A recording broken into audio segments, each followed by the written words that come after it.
ایک گاؤں میں دو دوست رہتے تھے، احمد اور بلال۔ وہ ایک ہی مدرسے میں پڑھتے تھے۔ احمد ہر روز فجر کی نماز ادا کرتا، اس کے چہرے پر سکون اور اطمینان تھا۔ لیکن بلال نماز کا پابند نہیں تھا، وہ دیر تک سوتا رہتا اور نماز کو نظر انداز کرتا۔ Ahmad, I studied in my lens. A guy whoop you gave. استاد صاحب نے دونوں کو بلا کر کہا، بیٹا، زندگی کا اصل سکون اللہ کی عبادت میں ہے۔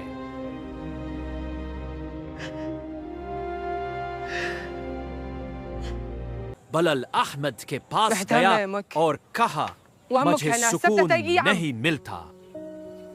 احمد نے کہا، سکون صرف نماز میں ہے۔ وہ مسجد گئے اور نماز شروع کیے۔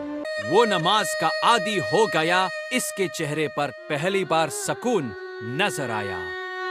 بلال نے کہا، اصل خوشی نماز میں ہے۔